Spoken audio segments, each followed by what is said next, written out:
Hello दोस्तों, ये हमारी आईजीबीटी है और आज हम इसी के बारे में जानने वाले हैं कि यह किस तरह से सर्किट में काम करती है और इसका क्या काम होता है और इसे हम किस तरह से टेस्ट करते हैं। इन सारी चीज़ों के बारे में आज की वीडियो में हम डिस्कस करने वाले हैं। तो दोस्तों, वीडियो में लास्ट तक बने रहिए। दोस्तों, वीडियो पसंद आए वीडियो को लाइक कर देना, चैनल को सब्सक्राइब कर देना।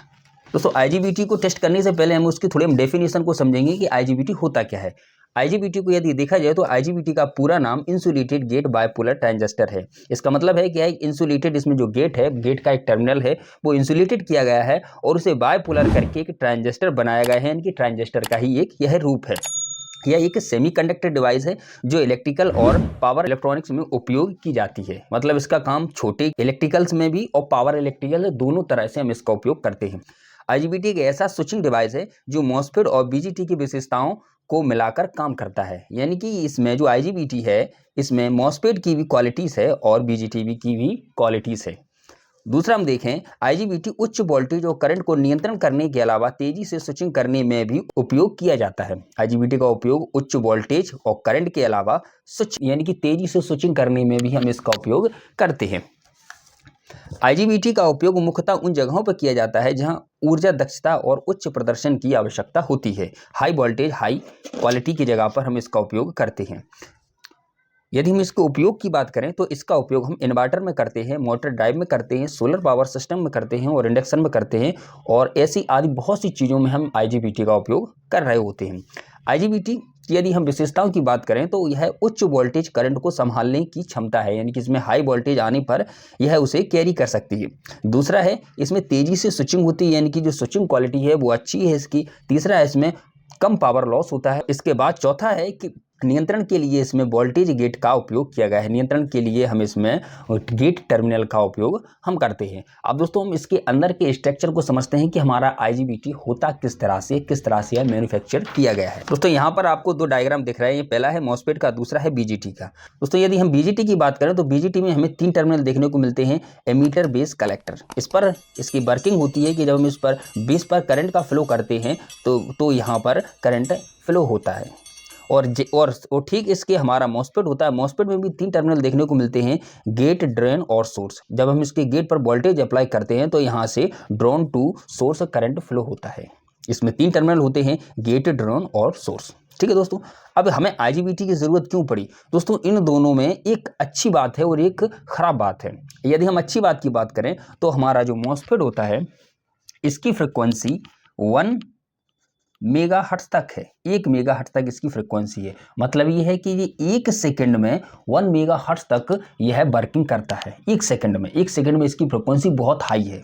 ये इसमें एक विशेषता है। और यदि हम इसकी दूसरी देखें तो इसमें जो वोल्टेज होता है, वोल्टेज कैरी करने की क्षमता है वो केवल 500 वोल्टेज तक ही है। और यदि हम एम्पियर की बात करें तो 140 एम्पियर तक ही हम इसमें करंट को कैरी करा सकते हैं। दूसरा, हम बीजीटी में यदि बात करें तो बीजीटी में जो करंट की रेटिंग है वो बहुत अच्छी है। बीजीटी को हम 1200 वोल्टेज तक और 800 एम्पियर तक हम इसको करंट फ्लो करा सकते हैं।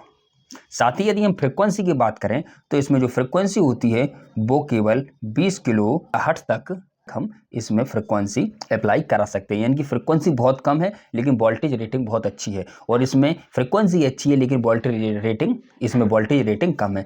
इन्हीं में से इन दोनों की एक एक विशेषता को लेकर यहाँ पर आईजीबीटी का निर्माण किया गया।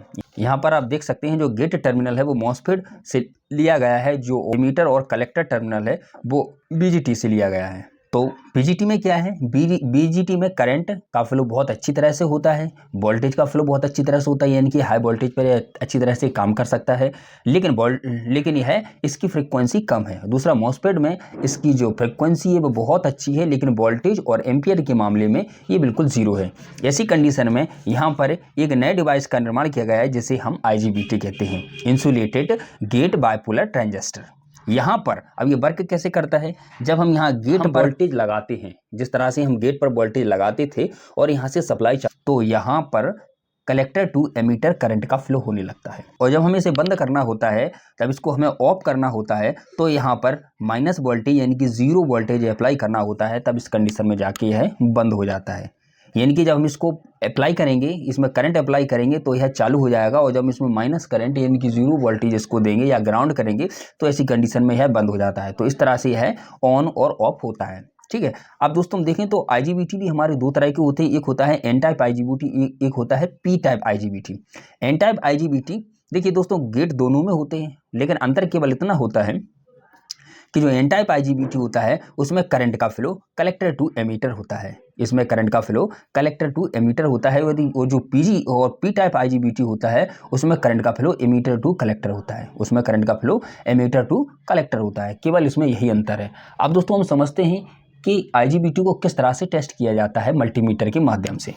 यहाँ पर दोस्तों हमारे पास एक PCB है, यह इंडक्शन हीटर की PCB है जिसमें यह जो लगा हुआ, जिसमें ये हमारी IGBT है। अब दोस्तों जैसा कि हम सब जानते हैं कि IGBT और मॉसफेट ट्रांजिस्टर लगभग एक जैसे दिखने वाले डिवाइस हैं, तो हम इसको कैसे पहचाने PCB में कि यह कौन सा डिवाइस है। तो दोस्तों इसको समझने के लिए सबसे बढ़िया है कि जो PCB होती है ये, उसमें आपको नीचे यदि ट्रांजिस्टर होगा तो वहाँ पर ट्रांजिस्टर लिखा हुआ दिखाई दे जाएगा, और यदि मॉसफेट होगा तो मॉसफेट का सिंबल लगा हुआ दिखाई दे जाएगा, और यहाँ पर हमें सीधा सीधा दिखाई दे रहा है IGBT। यानी कि IGBT का मतलब है कि यह ना तो मॉसफेट है ना ट्रांजिस्टर, यह IGBT है। तो यह क्लियर हो गया है कि यह IGBT डिवाइस है जो इस पूरी PCB में लगा हुआ है। अब हम इसको टेस्ट कैसे करते हैं मल्टीमीटर से। तो दोस्तों सबसे पहले हम इसके टर्मिनल को समझ लेते हैं। इसका जो पहला टर्मिनल है वो गेट है, दूसरा टर्मिनल कलेक्टर है, तीसरा टर्मिनल एमीटर है। पहला टर्मिनल क्या है? गेट, दूसरा है कलेक्टर, तीसरा है एमीटर। अब इसको हम टेस्ट करेंगे तो हम किस तरह से इसको देखेंगे कि है किस तरह से सही है या खराब है। तो दोस्तों सबसे पहले यदि हम देखें तो सबसे पहले यदि हम गेट टू कलेक्टर यदि हम सप्लाई देंगे, अपने मल्टीमीटर चेक करेंगे तो यहाँ पर हमें 0 रेटिंग मिलनी चाहिए। दूसरा है हमारा गेट टू एमीटर, यदि हम करंट का सप्लाई देंगे तो यहाँ पर भी हमें 0 रेटिंग मिलनी चाहिए। मतलब ये है जो हमारा गेट होता है इसका ना तो कलेक्टर से कनेक्ट होता है ना ही हमारे एमीटर से कनेक्ट होता है। ये जो गेट हमारा ना तो कलेक्टर से कनेक्ट होता है ना ही हमारा एमीटर से कनेक्ट होता है।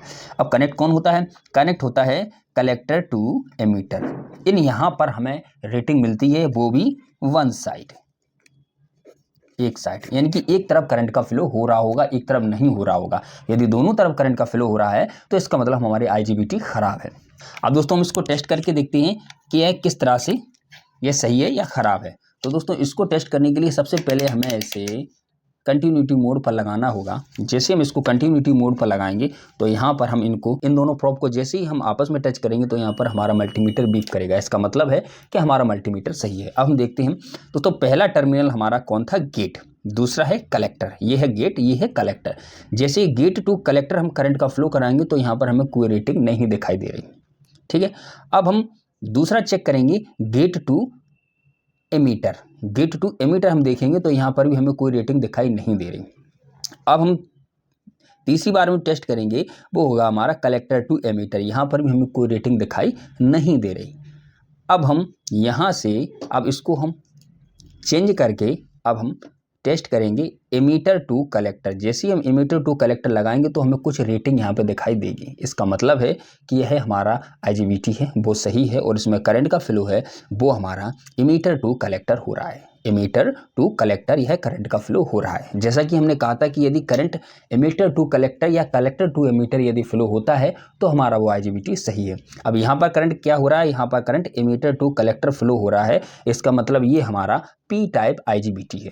ये हमारी कौन सी है? P type IGBT। देखिए हमने यहाँ पर डायग्राम में समझा था कि एमीटर टू कलेक्टर यदि करंट का फ्लो हो रहा है तो वो हमारी पी टाइप IGBT है, और यदि करंट का फ्लो कलेक्टर टू एमीटर हो रहा है तो हमारी एन टाइप IGBT है। तो ये हमारी पी टाइप IGBT है। तो दोस्तों हम इस तरह से मल्टीमीटर से अपनी IGBT को चेक कर सकते हैं और वह देख सकते हैं कि यह सही है या ख़राब है। दोस्तों ये था एक वीडियो जिसमें हमने IGBT को अपनी तरफ से पूरी तरह से समझाने का प्रयास किया है। यदि वीडियो आपको थोड़ी सी भी अच्छी लगी हो तो वीडियो को लाइक कर देना, चैनल को सब्सक्राइब कर देना और एक कमेंट ज़रूर कर देना। वीडियो देखने के लिए बहुत बहुत धन्यवाद।